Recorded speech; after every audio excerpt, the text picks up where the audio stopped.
All right, should be broadcasting now. So welcome to the second public Yoroi developers meeting. Yay. Hopefully we'll get all the process sorted out as we become more used to doing these. All right, so tentative agenda. First thing, discuss issues under triage. So I think this is the only issue under triage right now, right? The feature adding theme selection. Right, okay, so I wrote the triage document for this to discuss how I think we should implement it.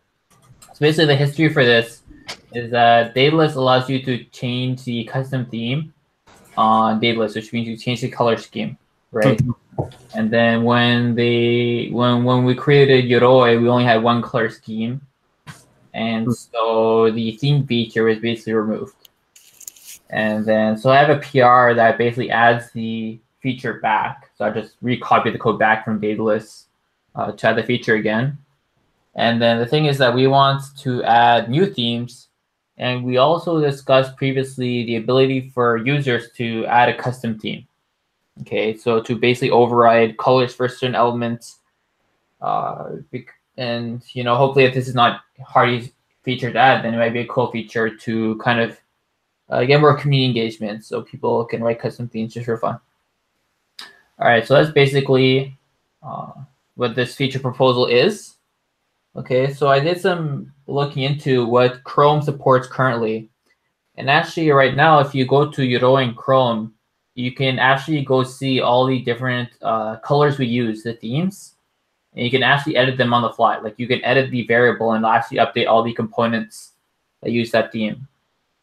You can also even get color pickers on Chrome, so you can see the colors in individual pixels to play around with.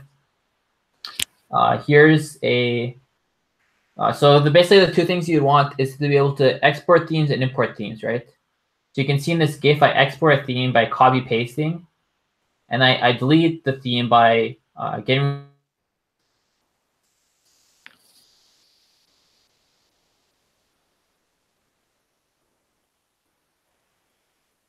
Is it just me or I can't hear Seva? Yeah. Element. You have to select it all, and then you cannot delete CSS elements in Chrome for whatever reason. So to delete the existing theme, you have to delete it from the HTML. So that's what you see me here, deleting the style from the HTML.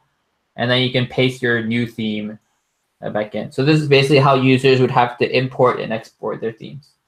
So they would play around with it, change the colors, select it all, copy paste it somewhere. Users that want to use the theme would open up the Chrome developers tools, delete the existing theme, and import it. Okay. The only thing is that if you do this, it's not persistent.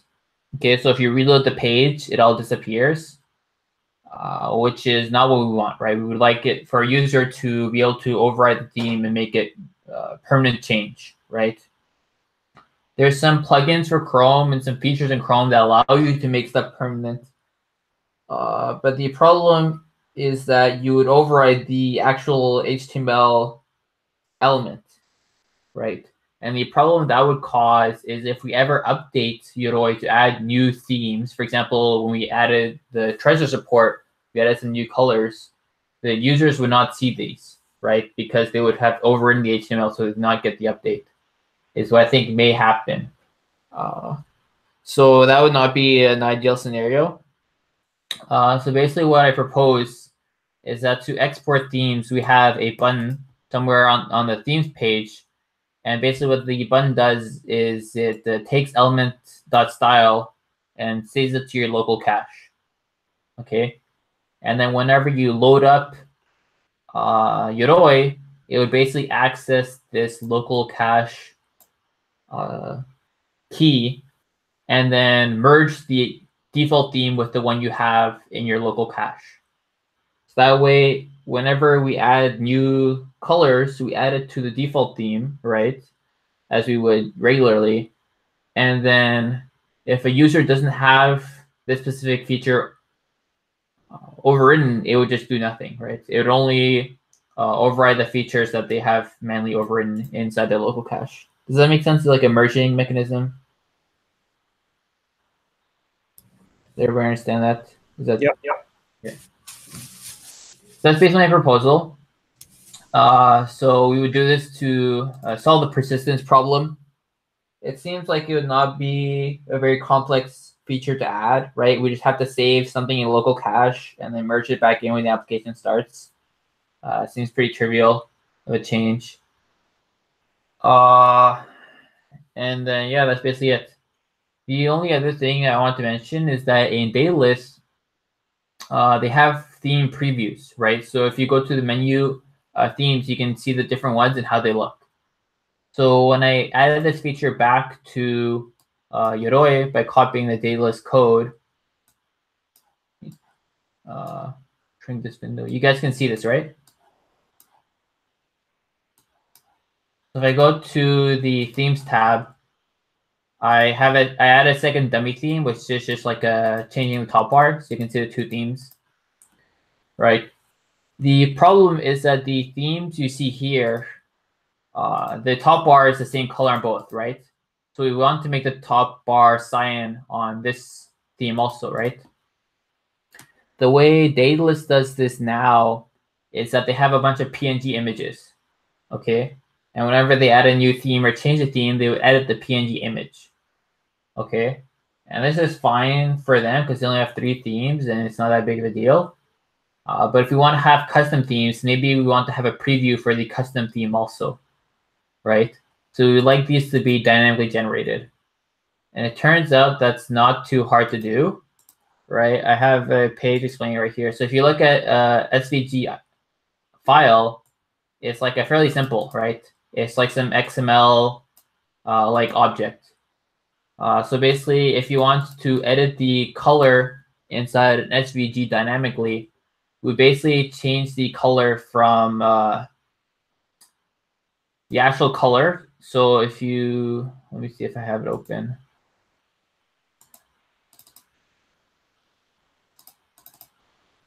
Let me just take a second to open this up.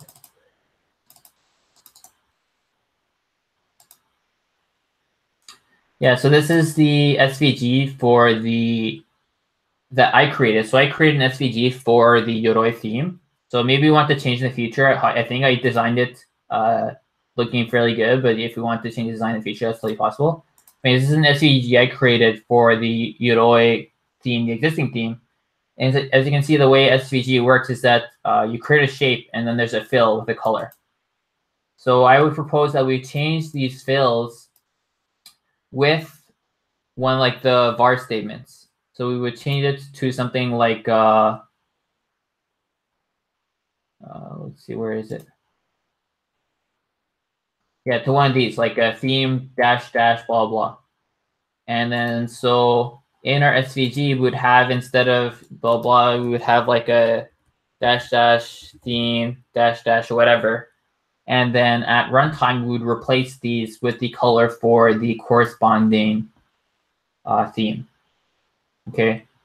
So the advantage to this is that we can have just one SVG and dynamically change the colors, right? So it's less work to update these. The disadvantage is that there's a certain performance cost to switching these at runtime. Not only because you have to manually edit the XML, which is not that big of a deal. As you saw, the file is like a fairly small, so it's not like this is a hard operation to do, but there's still a cost to it. And also, it means you have to load all the themes, right? So in the current implementation, you only have to load the theme that you use. But in this implementation, every time you go on the themes page, you'd have to load for example, 3 themes to generate the preview for all of them. So you'd have to load 3 JavaScript files to generate the themes. But hopefully that's not a big performance hit. It should be fairly small. But that's basically the proposal. Any thoughts?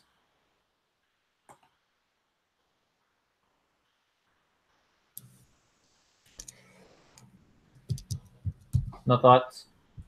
Everybody's okay with this? Yeah. Hopefully that's not too complicated. Hopefully everybody understood what I said. I guess problem is also with the logo. It should be invented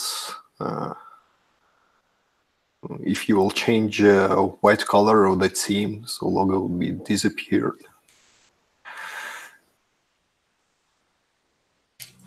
I'm not sure if that's a big deal, right? If somebody changes their theme to remove the logo by making the same color as the background, then sure, I guess they can do that if they want to.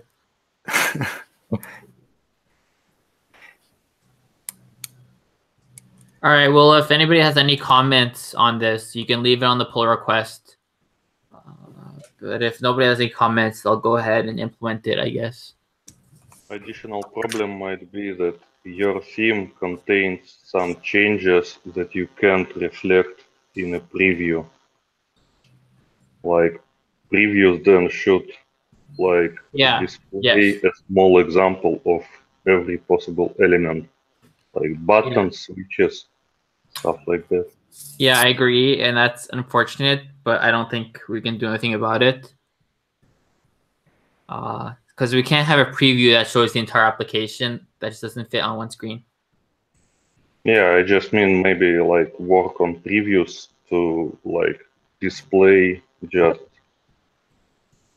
more like symbolic elements. Just like you don't have real button in there, but just something that looks a bit like a button. Maybe something that looks a bit like a menu also. So stuff like this. Right. I added the pseudo transactions, the separator, the top bar, the icon button as the elements. But if we really want to, we could add like a text.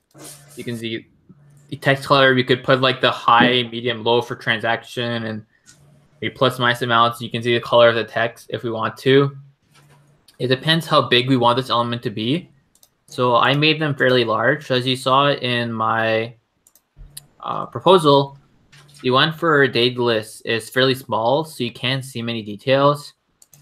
I made the image much larger, so we can decide to shrink it down if we want, because it's SVG, you can change the size to whatever you feel like it.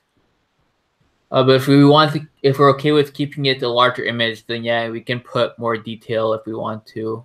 But yeah, I just made this SVG in an hour, or maybe not even an hour.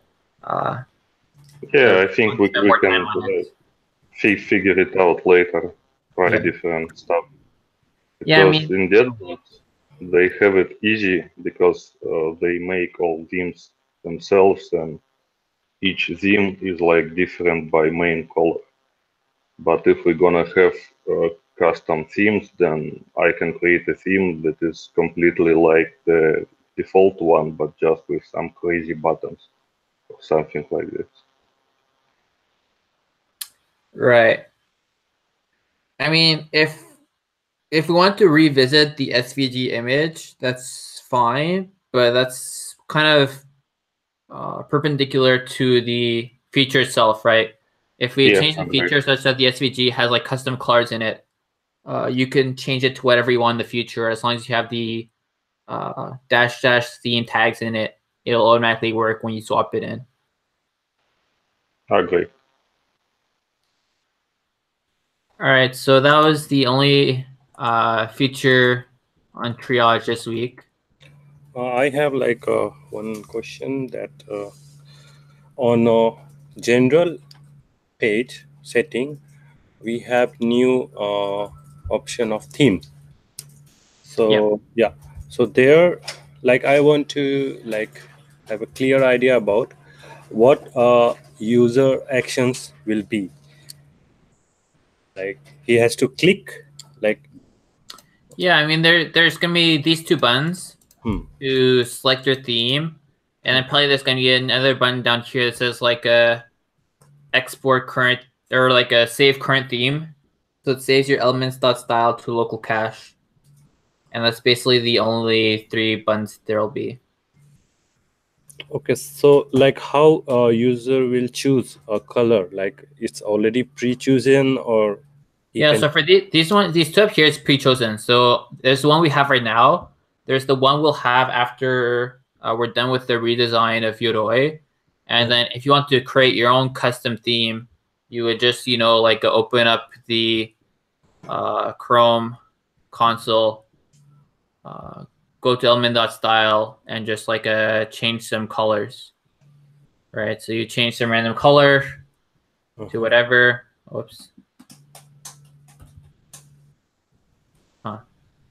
So that is something like next thing. Yeah. Right?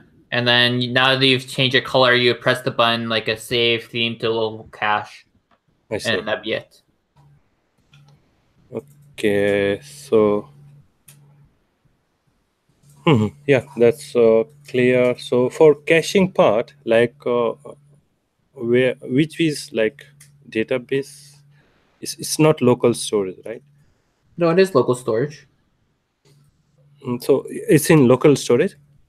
No, right now there's nothing, but I will add the cached user custom theme into local storage. Wow. So these ones, the built-in ones will not be in local storage. They will be hard coded. Hard coded in our like themes. Yeah. Under, cool. And the overrides will be saved to local storage. Yeah. So, but there is only like about customizing themes. It's like super, how to say, developer thing, right? Yes. Yeah.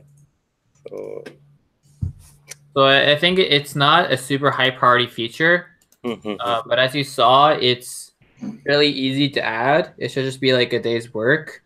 And then the prerequisite for it, turning the SVGs into like items with customizable colors, that helps us anyways. Yeah, I got it. Yeah. It's almost a free feature, so we almost might as well have it. Yeah. Like it's not our main focus. Main focus is hard-coded themes.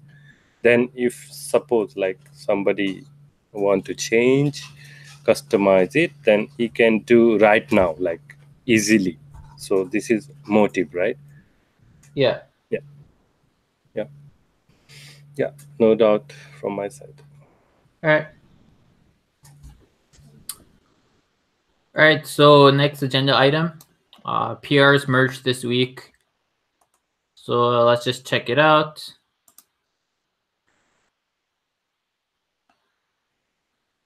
Are these not sorted by date? Sorted by update. Okay, sure. Yeah, the cleanup for the features folder went in. Better description of the internationalization setup. I think this was just a documentation change.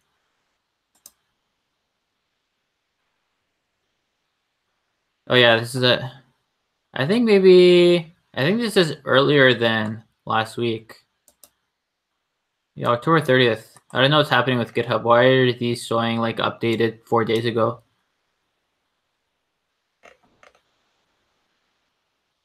Strange. Okay, well, I mean, I know the stuff that actually happened. Okay, so I changed all the fixed me's to to-dos. That was something that we agreed upon during last week's meeting. I added the MobX developer tools. So this adds like the button up here. We can see when elements refresh. So you can see these squares appear over elements. So this helps us figure out if we have components that refresh when they shouldn't. You can also like log the state of various elements. So you can see all the actions and reactions and updates MobX does from the console now. So these are the kinds of features that MobX React or MobX DevTools adds. So it's pretty useful. I reorganized the specs folder to be able to have on our README now. If somebody asks us like, hey, how do I contribute to Yoroi? We now have like a contributing section where they can go check out the documents on the governance of the project. So now you have somewhere to link people to. The Trezor integration is merged now. So I think that doesn't include the sending transactions, right? So you can create your wallet, but you cannot send transactions, right? Yeah, right now it's like an entire onboarding flow for Trezor, but you can't send transactions. There is another PR open, which is for sending transactions. And currently it's sending transactions, and Sheen is going to start working on and the UI and UX for it. All right. And then we also merged the part 2 of the UI cleanup effort. So that one is the one that got rid of the sidebar layout. And then also just got rid of a bunch of legacy data stuff that's no longer used. And then changed the top bar logic because we got rid of the sidebar. So a lot of stuff got merged. So hopefully the code should be a bit easier to read now and a lot less dead code. So that's nice. Yeah, really nice. And then what is treasure transactions? Yeah, this is same. Why is this closed? Oh, is this because you want to rebase it to make it less ugly? I think there weren't too many rebases, so it was like really ugly, but I only did one commit. So what I did, I created a new branch out of develop, and I cherry picked my commit, and then I added, so it's like pretty clean. So it doesn't have that pretty ugly history. Yeah, so it's faster to do than the rebase. All right, yeah, sure, that's fine. Okay, so that's all the PRs merged this week. All right, next is individual progress updates. If you just have anything to say about what you're working on this week, go for it. Who wants to start? Yeah, let's start with Stranger. So last week I was doing review fixes for the base, and which is done, and yeah, PR is merged, and there is no like visible changes. Yeah, but yeah, review fixes all done. From this week, yeah, this week I will start the transaction part, and yeah. Cool. I guess I'll go next. So I worked on the custom themes. So migrating bringing back the Daedalus theme codes. That's basically done as I showed you. The blocker for this feature is basically, I think we want to ship this with the new theme, right? Or do we want to just ship it with a single theme? For Treasure, we don't have time, so probably this will come after the update from Treasure. Yeah. And the idea is that with the new team, we do this, so we are not overriding the old team, but we are adding a new team. Yeah. But so we have two options, right? We can merge this pull request with just a single theme, that is the current theme. And in the future, we'll add a second pull request that adds the new theme. Or we can keep this pull request open until we have the new theme and then merge them at the same time. I think we should have it open the same way that we have opened the other one that's the update for Babel and the other things. So once we do all the PRs merge for the next version, we can start closing these other PRs for this upcoming version. So we don't get so messy with like eliminating code or stuff like that. Yeah, sure. All right. So yeah, so that's the first thing I worked on. The other thing I worked on is making the migrate v2 wallet feature. Right. So now we have the migrate Daedalus wallet, and we need to add the migrate v2 wallet. So we have the icon done for it, I think. At least we have a few candidates done for it. I started working on the code change. One thing that I noticed as I was working on the code change is we have a bunch of places in the code where we call the migration feature the transfer feature. And then I think this causes a lot of user confusion, even confusion in our dev team, because basically when we shipped Yoroi, we were not sure really what to call this feature yet. And so the naming has always been confusing for everybody. And so I think it'd probably be easier if we just rename everything, all the UI, the code and everything to just migrate and just standardize on this terminology to make sure nobody's confused going forward. Does it make sense? Or do people prefer just leaving it as transfer? Because that's also an option. The main thing, in my opinion, is to keep it clear that this is not wallet restoration. Yeah. Like we need to make it clear that users gonna have funds transferred. So I am like okay with renaming it, but just somehow pointing also out that it's not the same wallet. Yeah, but it's like, for example, here on our UI, it's called like a transfer funds from Daedalus. And I like it exactly because it's like the direct.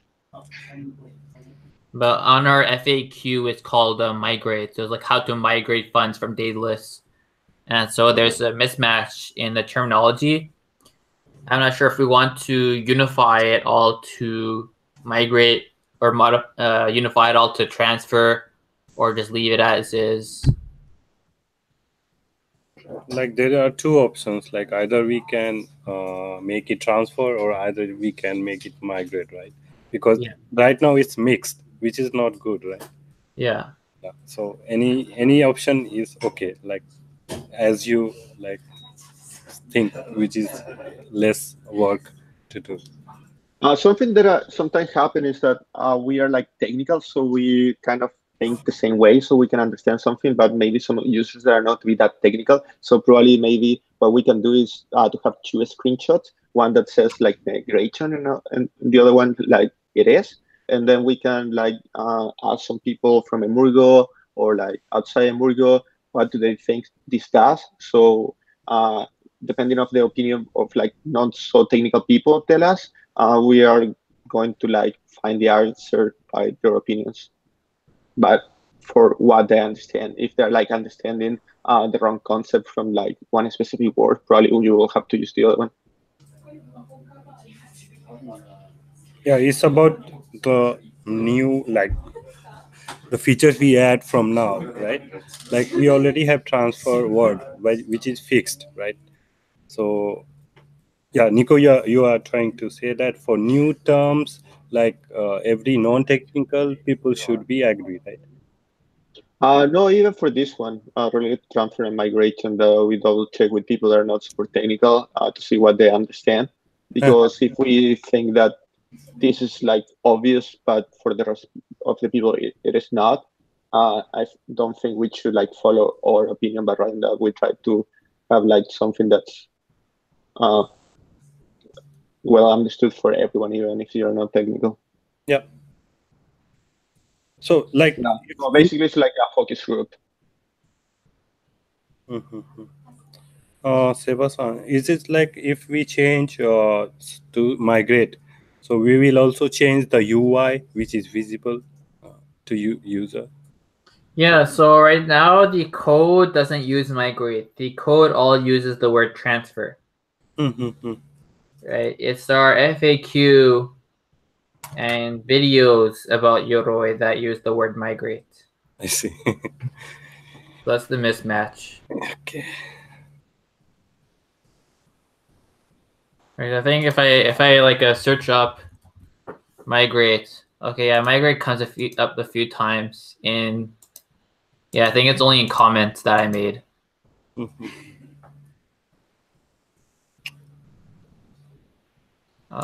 Yeah, so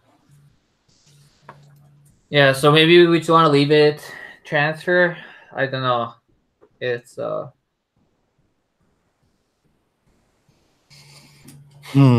Like what I understand about like this functionality is sending money from Deadlast to Yoroi. So I will go for transfer and like keeping it as a transfer. We have to make a decision, right? So I'm with transfer. No, that's what I'm trying to say, that we don't need to make the decision. We can test with like some people. Yeah, very well. Okay, but I mean, my logic in this is that migrate is more like pointing to going from strictly having one old wallet to going to having one new wallet with something like data reserved. I mean, just logically, the term itself. But this feature in Yoroi allows to move funds from any amount of old wallets into this My Yoroi wallet. So that's why I like it transfer so much. Like it just says like transfer funds, like it's literal. It's directly pointing out what it's gonna do, and I think it's cool. But Yeah, yeah, yeah, we can test out some. Migrate can do many things, right? Yeah. So Yep. yeah. Okay. So that is. All right. Yeah. I'll leave it transferred tentatively, and then if we want, we can have a discussion with the community or the other people that are not as technical to see what they prefer. So I'm not sure if anybody wants to take that on as a task, or if we just want to punt that down and do it quote unquote someday.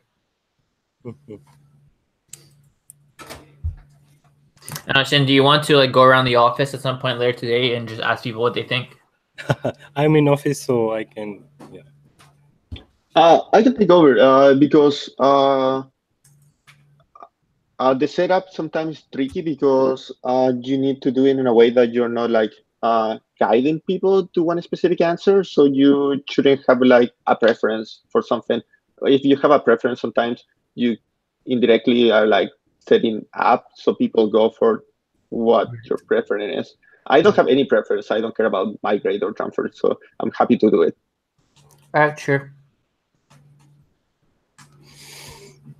Yeah.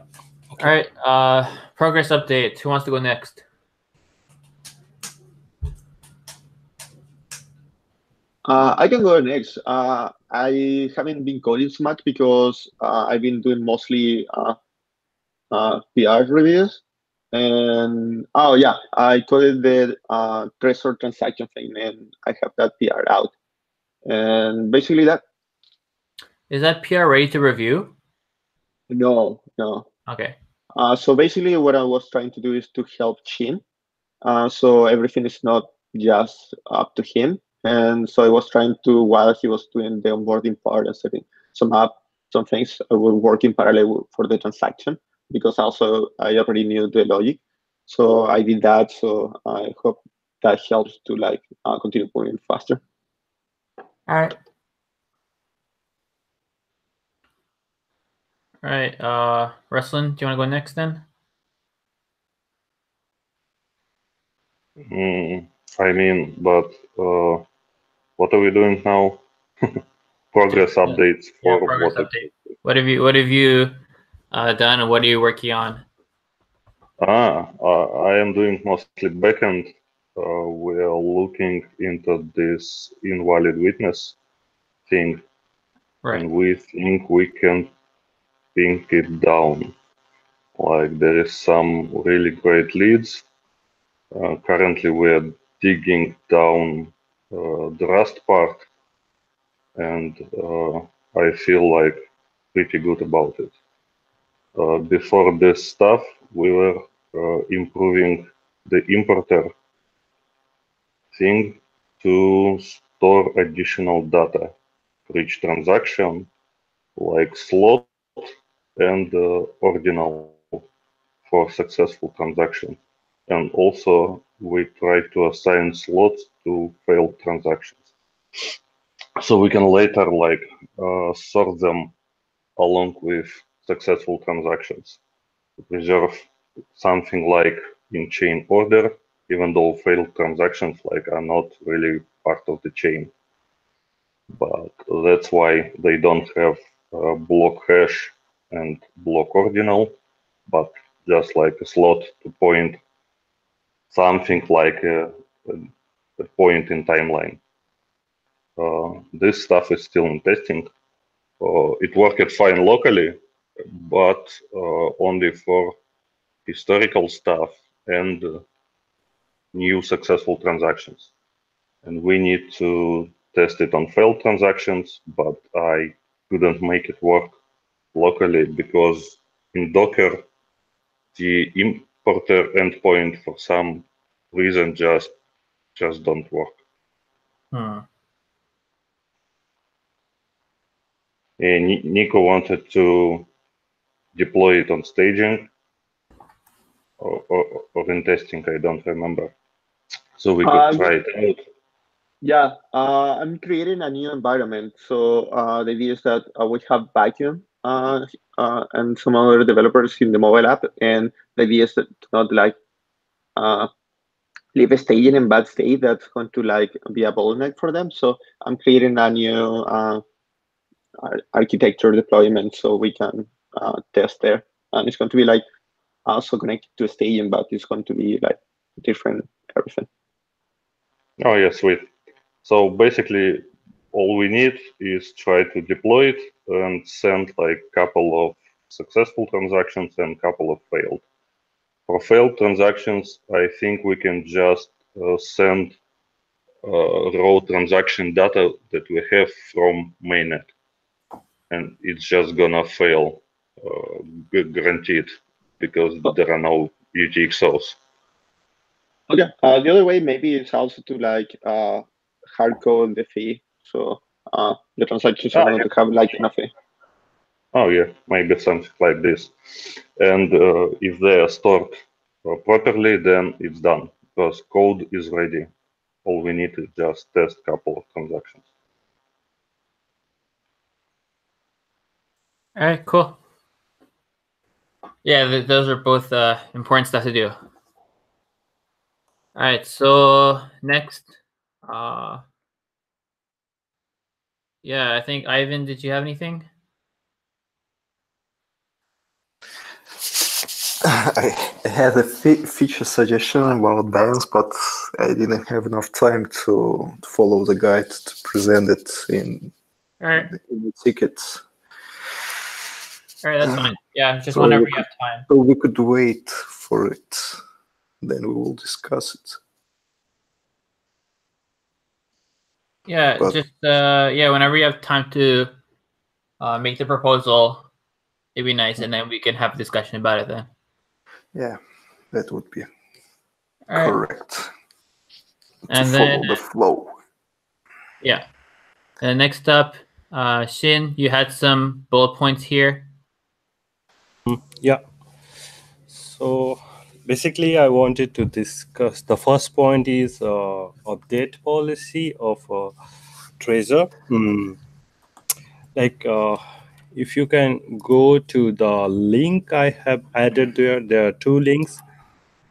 So on the second, the reference link, it's like how to integrate Trezor in webbing's like Chrome extension or whatever other browser extension. So for that, we need, like, if you go to the reference link, there is a four files, readme.md, and there is Trezor content script and Trezor USB permission. So this is one part, and there is one more part which we are using npm, which is Trezor Connect npm. So they work like in combination. So I was just thinking that how we are going to like update it. So it is good to leave it at manual update, or we should, like, if we want to make it automatic, so we have to like import the whole project, or maybe the part of the project. And yeah, I wanted to make a decision about whether we should go manual or we should go automatic. Is this like what I am? So you want something like right now we have for the laws and bindings a certain commit, and we fix that commit, and then we change it whenever we want to upgrade. Is that what you want to have, or? Basically, for my personal choices, we like go manual. That if Trezor update its API, then we will test it and then update it. But by manual, do you mean like a submodule we update, or do you mean like a physically copy pasting this file? I want to reduce the tasks, but yeah, whatever better solution is there, like I am okay to like implement it. So yeah, this is my point. Like how we do it is like we can change and we can select the best option.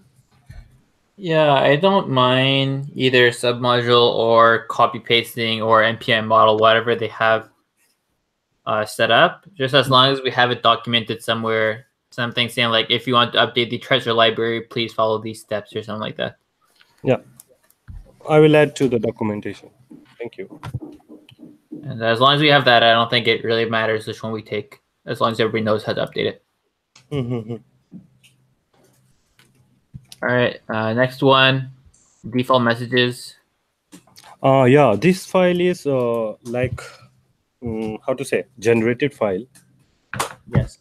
Yeah, and I was just trying to add it to git ignores. Like it's generated and it's not. I think it already is, right? I think it's not. If we check the git ignore page,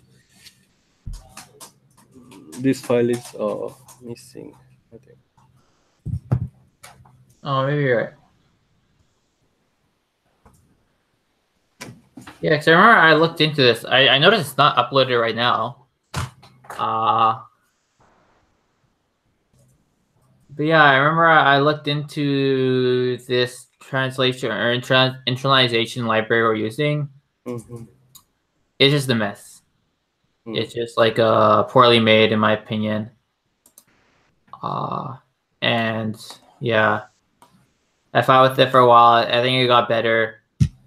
It cut out a bunch of stupid stuff. I think the default messages are no longer there. I mean, I don't see them on our repository anymore. Because I think I deleted them. Yeah, it's deleted from repository, but the problem is when you do manage translations or change anything in language and you do manage translation, this file is regenerated.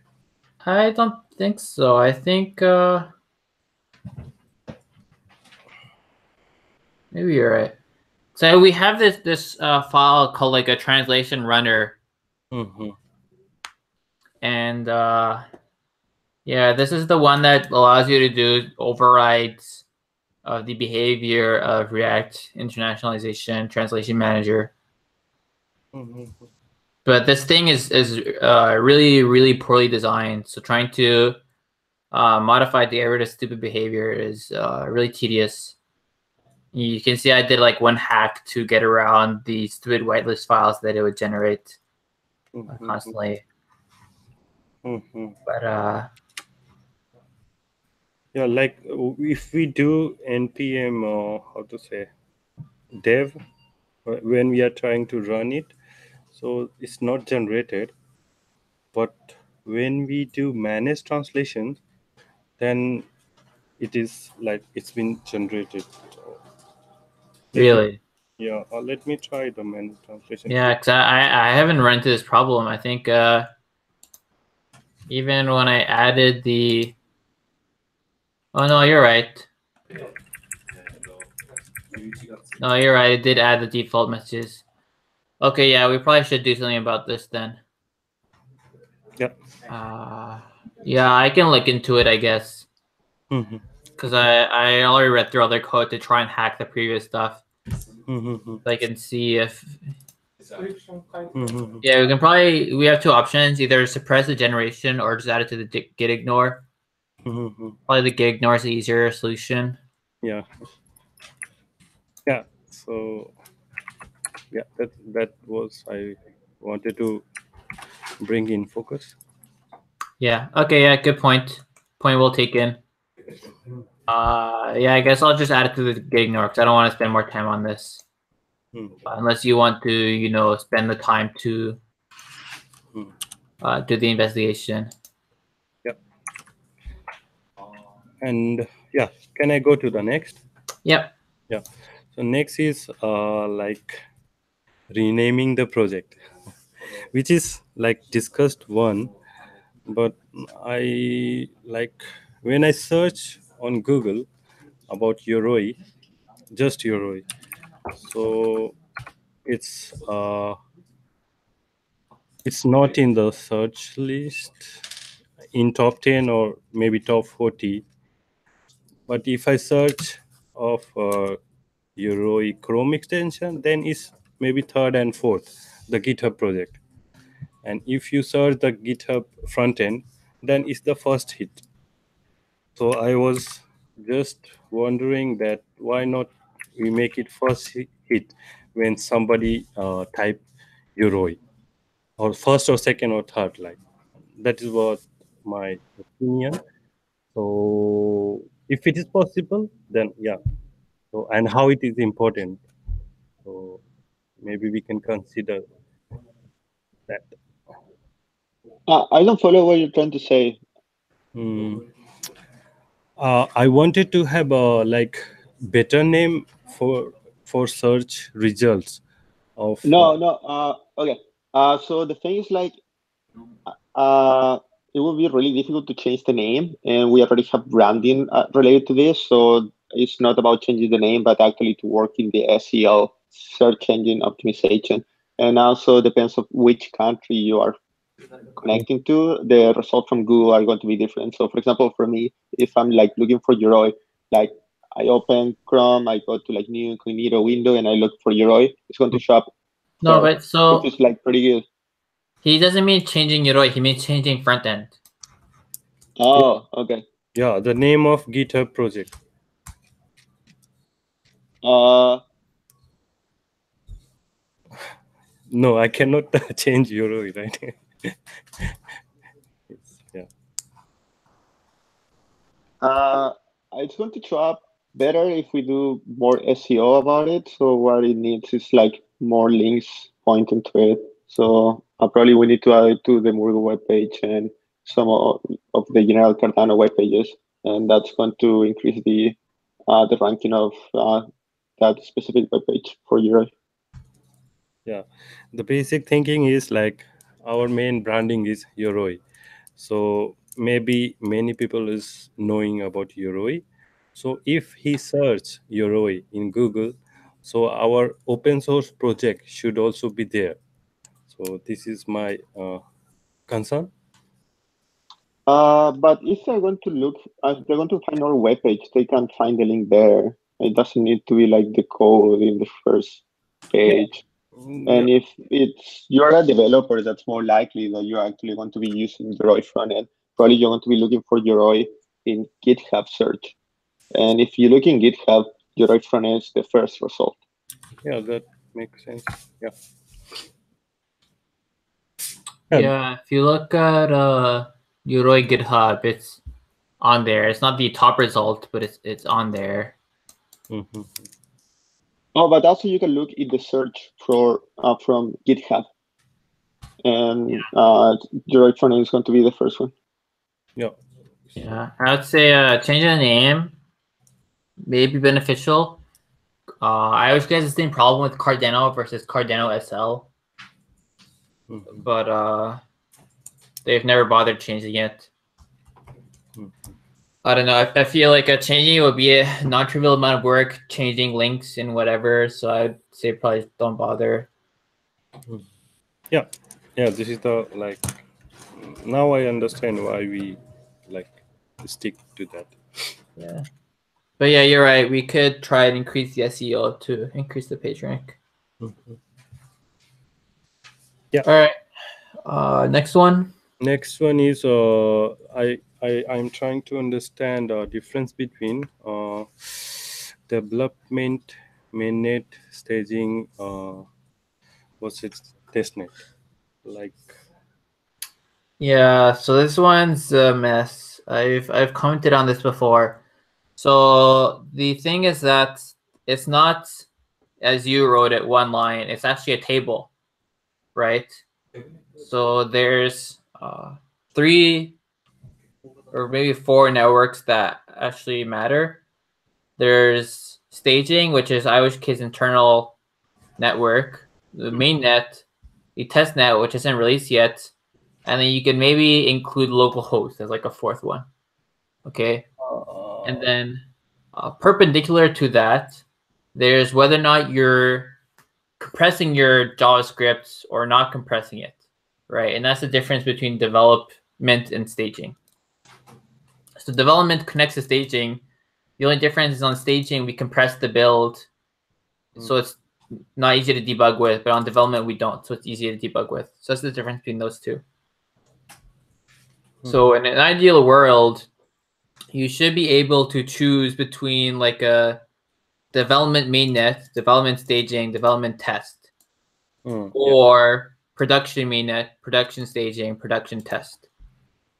The build scripts for Yoroi were originally designed to be able for you to pick these two independently, but at some point something stopped working and nobody bothered to figure out why. And so now we're in this weird state. And after it got mixed up, people stopped understanding the difference, and then so different parts of the code refer to they confuse the concepts. So I tried to clean that up a bit in one of my PRs. So hopefully it's maybe slightly better now than it used to be when we inherited the Yoroi project. But fundamentally, the build scripts need to be improved to make this difference more clear, I think. Does that make sense? Yeah, that is correct. Can we just reduce the manifest files for Chrome if possible? As in not have one for every option? Like minimize this thing. Like if you go to the main directory and Chrome, we have 1, 2, 3, 4, 5 manifest.json files, right? Yeah. So if we can minimize those things, I have just only concern about that, because if we going to change anything, we have to change to like most of the thing if it is common, and it's very like how to say not very easy to compare file because it's following the JSON format, and content security policy is like one line and huge strings, and it's easy to create a bug here. Yeah, I mean these files are already wrong, right? The version names here they don't make sense. I don't think they've ever made sense. They've always been kind of just arbitrary. And then the content security policy, I think that it's kind of a mess, right? I don't know if we really need to have. I think in some of them there's like some stuff duplicated or something like that, if I remember correctly. This one may be clean. Maybe it's just development that's a mess. Yeah, because like it's just like some long string of things, and it's I mean everything in here needs to be here as far as I know, but like this is not easy to read, right? Yeah, like if somebody has changed and I also have changed, and then it's like a hell to merge these two things. I have to like. Yeah, I'm not sure if this is a good way to fix it. But Like you can see if you can split up lines, but I don't know if this is a good way to do that. I don't know if that's supported. I don't know how much effort is worth like putting on that, because we shouldn't be like changing that really often at all. Yeah, I agree. It's a mess, but I think it's kind of like you know, not really an avoidable mess. It's just it is what it is, and there's nothing you can really do about it. Yeah, if possible, like if we can decrease the number of files, the number of manifests. I don't think you can. Right now it's like 5. It's not like something crazy, and probably we are not even using testnet yet. So probably the only ones that you're modifying are development, staging, and production. So it's not like that much.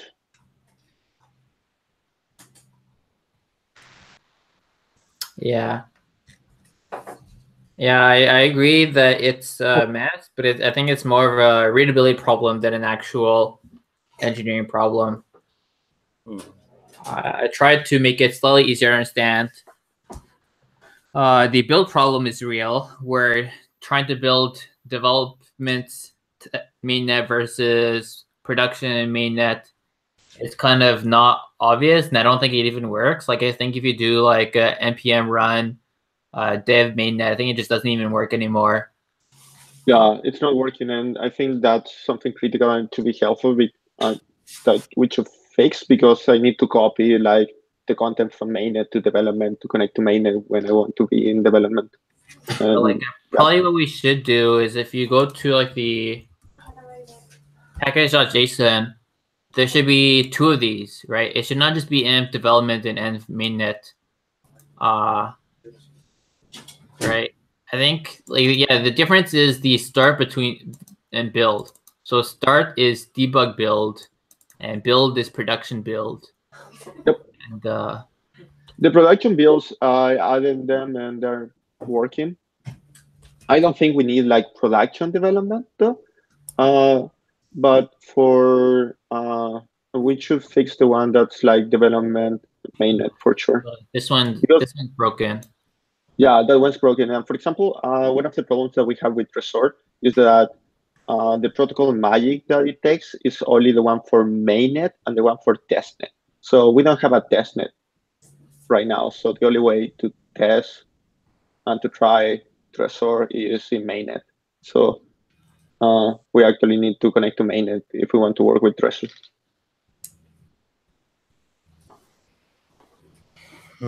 Yeah, so yeah, that should be fixed. I don't know which part of it is broken, but somebody needs to look into this at some point. Yeah, for better understanding, maybe yeah, many points are clear. Then I will try to improve on this. My understanding.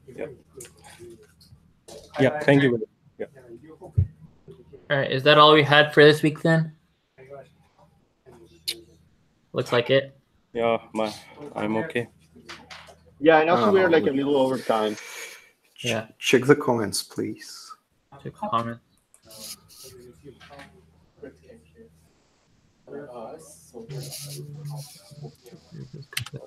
As in, you want to be able to build on Mac and Windows? Yes, we could do that, I think. I think working on Mac should already work as is, right, Nico? Yeah, Mac is working pretty straightforward. Also, I think Ruslan is working on Mac, but for me, I don't have any problem running in Mac. For Windows, I know that Chin tried and it doesn't work. Yeah. So you can apparently get it working partially on Windows with the Linux subsystem. I haven't looked into it in detail. I know Shin tried it briefly, but if you want to try and figure out these steps to get it working well on the Linux subsystem for Windows, then you can do that if you want. The problem is like you need to somehow to hook up a visual interface for it to debug the Chrome application, which I think Linux subsystem doesn't provide. Yeah. So about like on Windows, like there are two things. One is pure window, and one is Linux subsystem. So I have not tried with the pure Windows, but yeah, that one just doesn't work. Just overall, it's just broken. Yeah, I think it's the reason it's broken completely is I think the JSON Cardano WASM doesn't work on Windows, something like that. So it's not even. I don't think it's worth fixing. Because anybody who wants to really develop on Windows, they can, just get a virtual box and then develop on there. And it's not as friendly of a setup, but you know what? You need to do this for, 95% of, projects out there. So it's, almost expected at this point. Even I was successfully able to run using Linux subsystem on Windows, but there was only one problem of like testing. We have test E2E, like behavioral testing, so it needs Chrome like GUI, something like that. So I'm not sure why, like I felt that is a problem of test is not passing, but I just want to know how our test is running on Circle CI. So is it I have a PR that explains exactly that. So I have a PR that's open. It's called "Add all steps to run CI locally." And basically, what happens? So this is a way to set up a Docker locally that is based off the Circle CI Docker image, and then adds a UI to actually see the screen. And then you can use VNC to connect and see the actual Chrome application on Circle CI. But the way Circle CI does it is because Chrome requires a monitor. Like it's actually a requirement to run. And so Circle CI creates a monitor that's like a 1280 by 1024, something like that. And then the monitor just does nothing on the Circle CI. It just lives there and does nothing because it's just a requirement to get Chrome running. And so if you actually go to the Circle CI run script, so if you go to your local machine and you download the this is all right. If you want to try it, I won't show it on here because it's going to take too much time early over time. But you can go on your local machine, do like a Docker run Circle CI 8-browsers. It'll download the Docker image. Then you do Docker start to start it. Then you can open your terminal to go into the Docker image. Do ls. You'll find some connect scripts file that is the file that's run when Docker starts up. And you'll see like 2 lines or something like that creates a monitor, like an empty screen, just to be able to run Chrome. So that's basically how it works. So if you want to do this on Windows for the end-to-end test, you'd have to do something similar where it creates a monitor that does nothing just to be able to launch Chrome to run the tests. And then if you want to see the actual screen from Windows using the Linux subsystem, you probably have to do something like the steps I created in this pull request and run probably very similar scripts. So if you really want to figure out how to run it on Windows through the Linux subsystem, probably this pull request is all the information you really need to know, plus what I just told you now. And by the way, if anybody ever wants to merge this pull request, I'd appreciate it, I guess.